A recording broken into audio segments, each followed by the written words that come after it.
Buenas, bienvenidos a la charla sobre arquitectura de software, principios y prácticas comunes. El punto de esta charla no es realmente entrar en una profundidad amplia sobre el tema de arquitectura de software, dado que es un tema sobre el que se han escrito multitud de libros, hay muchas visiones diferentes, sino simplemente proveerles un marco conceptual y para contextualizar todas las charlas que vamos a realizar de desarrollo de aplicaciones en un futuro, sobre cuál es la base de conocimientos en la que está basada todo el pensamiento hacia adelante, ¿no? Ya con esta introducción, nuevamente para los que no me conocen, mi nombre es Guillermo Carrillo, soy un entusiasta tecnológico, ingeniero en telecomunicaciones de la Universidad Católica Andrés Bello en Venezuela. Tengo 4 años de experiencia en desarrollo de software, 2 años de experiencia en arquitectura y desarrollo de aplicaciones web, backend y frontend. Y cualquier información de contacto sobre los proyectos en los que he trabajado pueden verlo en mi link, eh, cuyo link se encuentra en la lámina. Entonces, bueno, comencemos. ¿Qué es la arquitectura como tal? Y es importante tener en cuenta que la arquitectura de software es un match que se hace con un concepto que existe a nivel de construcción desde el principio de los tiempos, que es qué es la arquitectura. Entonces, básicamente lo que queremos es primero dar una introducción a cuál es el concepto de arquitectura como tal para ver de dónde salió esa match con respecto al software y de dónde viene realmente la historia de este match. Entonces, como estaba comentando, arquitectura es un concepto que viene básicamente desde el principio de los tiempos, pero es interesante porque si conocen arquitectos eh, y les preguntan cuál es la definición de arquitectura, o si leen y buscan algún tipo de definición en arquitectura, no es realmente un concepto que tenga un significado un poco universal, ¿no? Eh, de entre lo que he podido conseguir, les puedo decir que la arquitectura puede ser un término general para describir edificaciones y otras estructuras físicas. Puede ser el arte o la ciencia de diseñar edificaciones y algunas estructuras no edificables. Puede ser un estilo de diseño y el método de construcción de edificaciones y otras estructuras físicas. Puede ser el conocimiento del arte, la ciencia, la tecnología y la humanidad.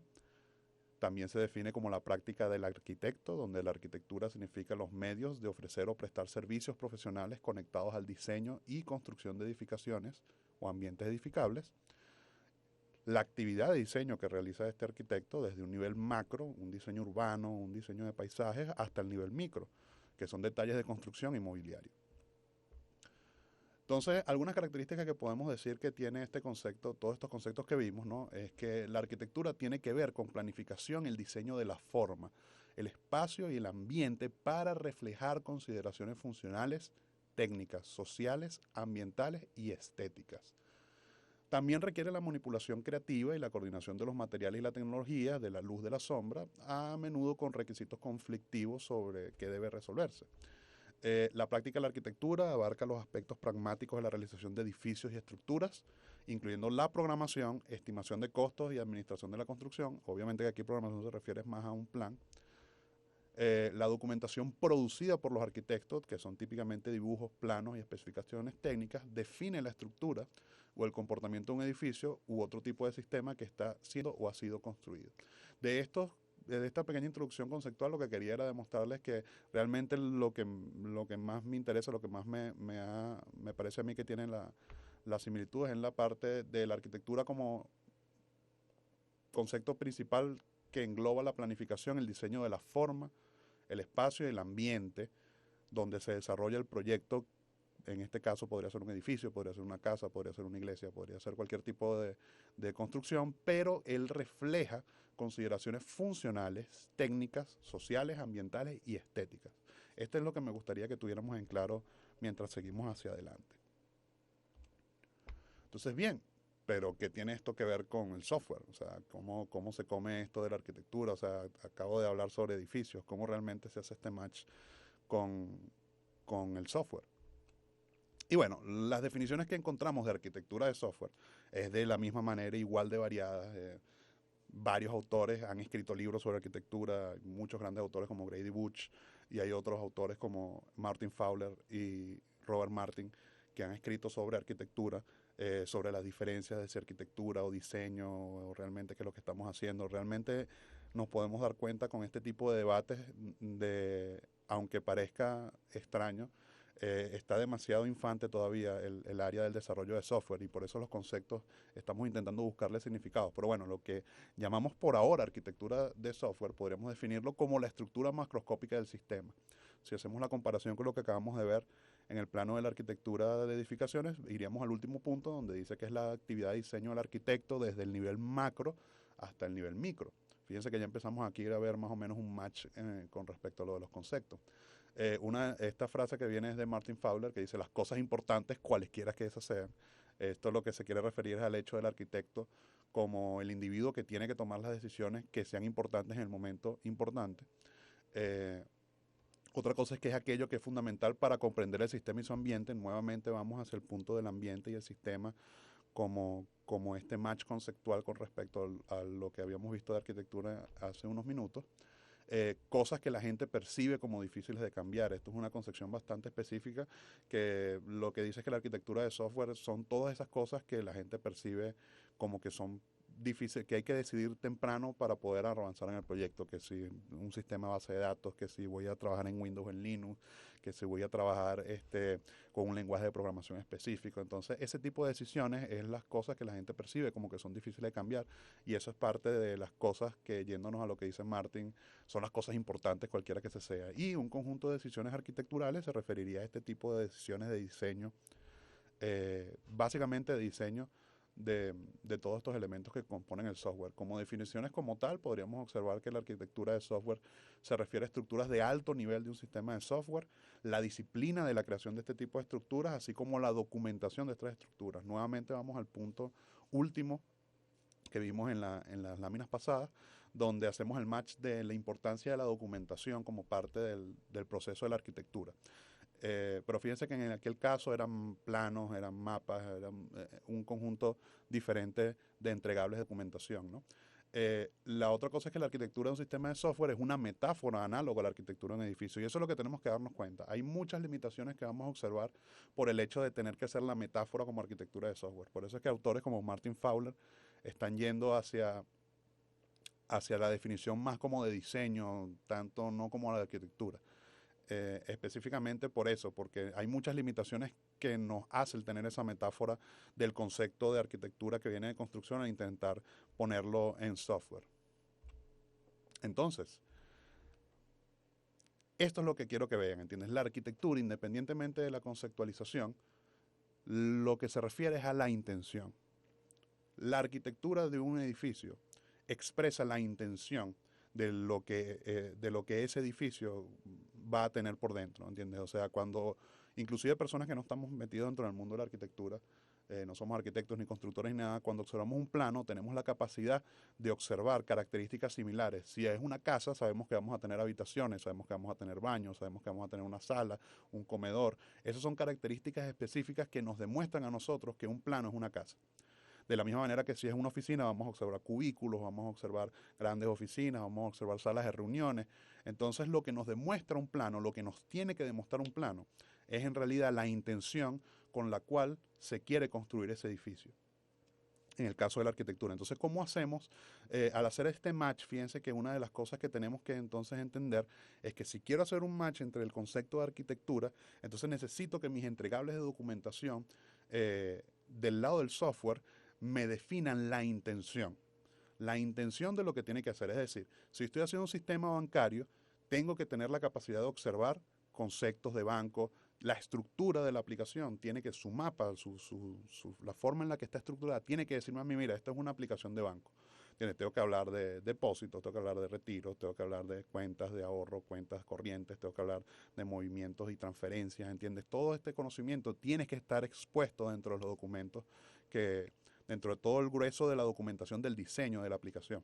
Y esto es algo bastante importante, es una de las cosas, es realmente el foco principal de toda la charla, ¿no? Quiero realmente demostrarles con esta charla la importancia y la diferencia que existe entre lo que normalmente van a ver conceptualmente en frameworks, en formas de trabajar, que exponen claramente que esta es la forma en la que todas las aplicaciones son. Y es mentira, porque estamos intentando cercar a un nivel general algo que no es general. Y eso es lo que crea las confusiones, ¿entiendes? Entre, bueno, ¿cómo sé yo qué hace una aplicación? ¿Cómo sé yo cómo extenderla? cómo entonces tengo que gastar mucho tiempo en documentación para explicar realmente lo que hace la aplicación, cuando simplemente observar la estructura del código, observar la estructura de las carpetas, debería inmediatamente decirme a mí todo lo que yo necesito saber sobre la aplicación. Y eso es una de las cosas que vamos a ver en el desarrollo de esta charla. Entonces, bueno, aquí le tengo algunos ejemplos. Fíjense que los planos de edificaciones, como les comentaba, son bastante claros. A la izquierda tengo una edificación que tiene una cocina, que tiene un comedor, que tiene una sala, que tiene un cuarto, que tiene un baño, que tiene otro cuarto, que tiene un porche. Esto obviamente me dice a mí que es una casa. Estoy claro que lo que estoy viendo es una casa. No hay duda para mí que es una casa. Fíjense que todos los elementos que están puestos dentro del plano me hablan específicamente de esta intención. Hay una mesita para un televisor, se ve que tengo unos sofás, se ve que tengo una mesa de comedor, en el baño veo sanitarios, veo lavamanos, veo todo lo que necesito saber para entender que lo que me quiere representar esta representación de diseño es una casa. A la derecha observamos una iglesia, que es obviamente claramente una iglesia, ¿entiendes? Y es otra de las cosas con las que estamos familiarizados. Sabemos que las iglesias se construyen en forma de cruz. Fíjense que tengo todos los asientos hasta el final, tengo el altar en el fondo, y todo lo que está expuesto dentro de este documento de diseño me expresa a mí que lo que estoy viendo es una iglesia. Y ese es el tipo de cosas que queremos ver en nuestro software. ¿Por qué? Porque estamos haciendo la analogía. O sea, si yo hago la analogía y digo, bueno, ¿qué es la arquitectura de software? Entonces, mis estructuras, mis documentos que exponen el diseño de mi aplicación, la forma en la que yo expongo ese diseño, tiene que decirme a mí claramente qué es lo que quiere hacer la aplicación. Entonces, ¿cómo hacemos para expresar esta intención en el software? O sea, ¿cuáles son las estructuras básicas que podemos decir que nos pueden ayudar a expresar esta intención en nuestro software? Y la primera de todas es la estructura de archivo. Independientemente de en qué lenguaje o en qué sistema operativo estamos trabajando, toda la forma en la que representamos nuestra aplicación tiene que ver con una estructura de archivo. Y necesitamos que la estructura de archivo, que es el primer lugar donde se manifiesta la aplicación, tiene que tener esta expresión de intencionalidad. Entonces, bueno, aquí tenemos algunas estructuras de framework MVC. A la izquierda tenemos una aplicación que está hecha en Ruby on Rails. En el medio tenemos una aplicación que está hecha con Symfony. Y a la derecha tenemos una aplicación que está hecha con el framework MVC de .NET. Y quiero que vean algo.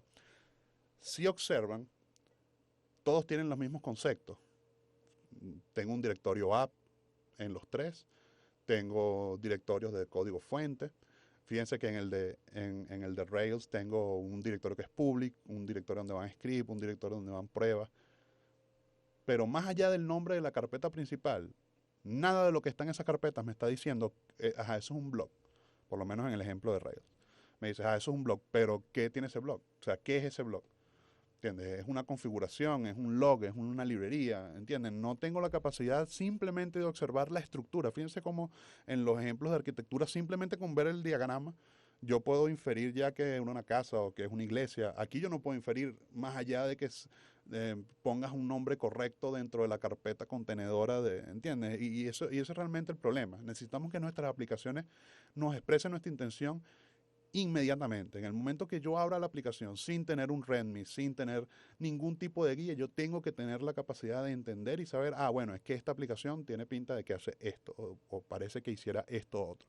Entonces, obviamente que esta distribución de carpetas es lo primero que vamos a atacar, es lo primero que vamos a necesitar ver para expresar la intencionalidad de nuestra aplicación. Nuestra estructura de carpetas tiene que contener todos los conceptos que maneja la aplicación y la parte principal de conceptual, que no es el punto del tratado de esta charla, pero la forma en la que principalmente vamos a verlo es a través de los casos de uso. La forma en la que expresamos intención es a través de los casos de uso en el software. Entonces necesito que mi estructura de archivos me muestre los casos de uso, me deje verlos rápidamente.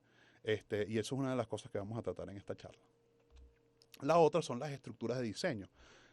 Aquí hay una confusión muy importante que se crea por el hecho de que existe una idea de que el papel es diseño. Desde que el trabajo del ingeniero es simplemente entregar papel y entregar diagramas UML o entregar diagramas de bases de datos, etcétera, etcétera. Realmente la revolución del software nos ha llevado a que esas concepciones tengan que cambiar. Y cuando me refiero a estructuras de diseño, no me estoy refiriendo realmente a estructuras de diseño en un papel, me estoy refiriendo a estructuras de diseño en código. Entonces, si observamos por lo menos en lenguajes como que son altamente tipados como C Sharp o Java, y otros que son tipados libremente como Python o JavaScript o PHP, observamos que existen estructuras de diseño. Realmente el programa como tal no es lo que nosotros escribimos. Nosotros estamos escribiendo simplemente al escribir clases o al escribir funciones, lo que estamos haciendo es poniendo como un mapa de lo que queremos que se haga en tiempo de ejecución. Realmente el programa ejecutándose es lo que es la implementación de la aplicación.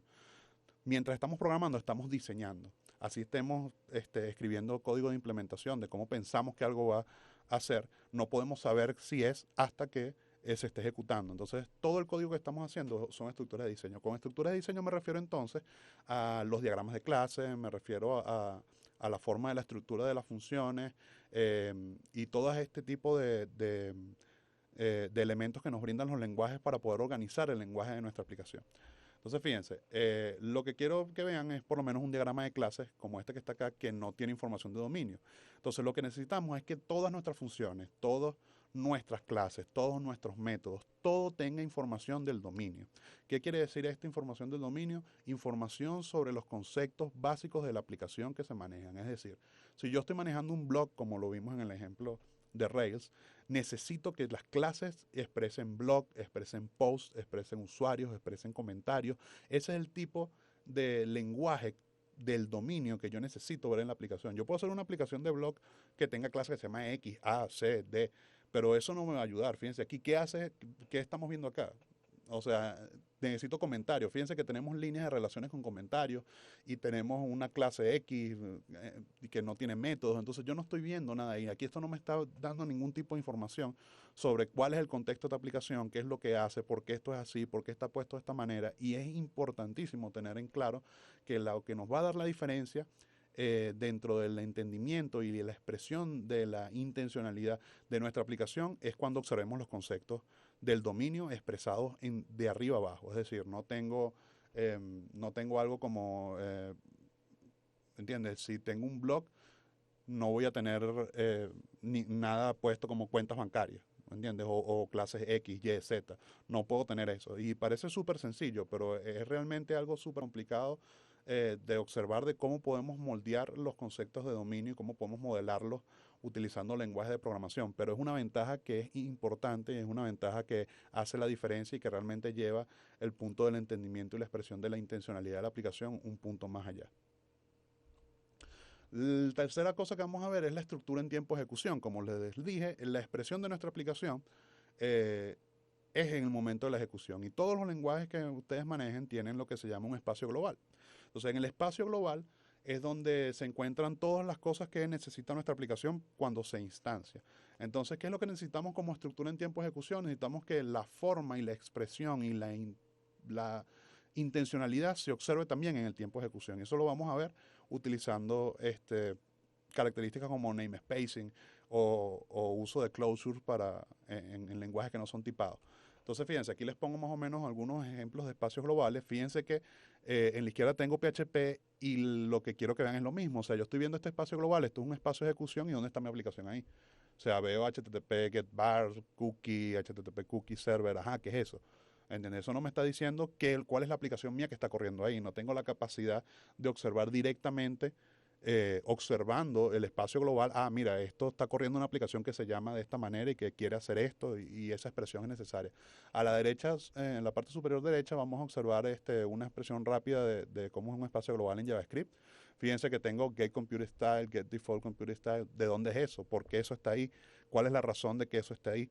¿Entiendes? ¿Qué es lo que significa y qué es lo que brinda eso? Entonces, ese es el tipo de intencionalidad que queremos expresar y la vamos a expresar utilizando varias técnicas, ¿no? Abajo vamos a tener el ejemplo de .NET. Fíjense que en .NET de la misma manera tengo sender, base dir, integral, jpoints, this, ajá, pero ¿qué significa? ¿Dónde está mi aplicación expuesta ahí?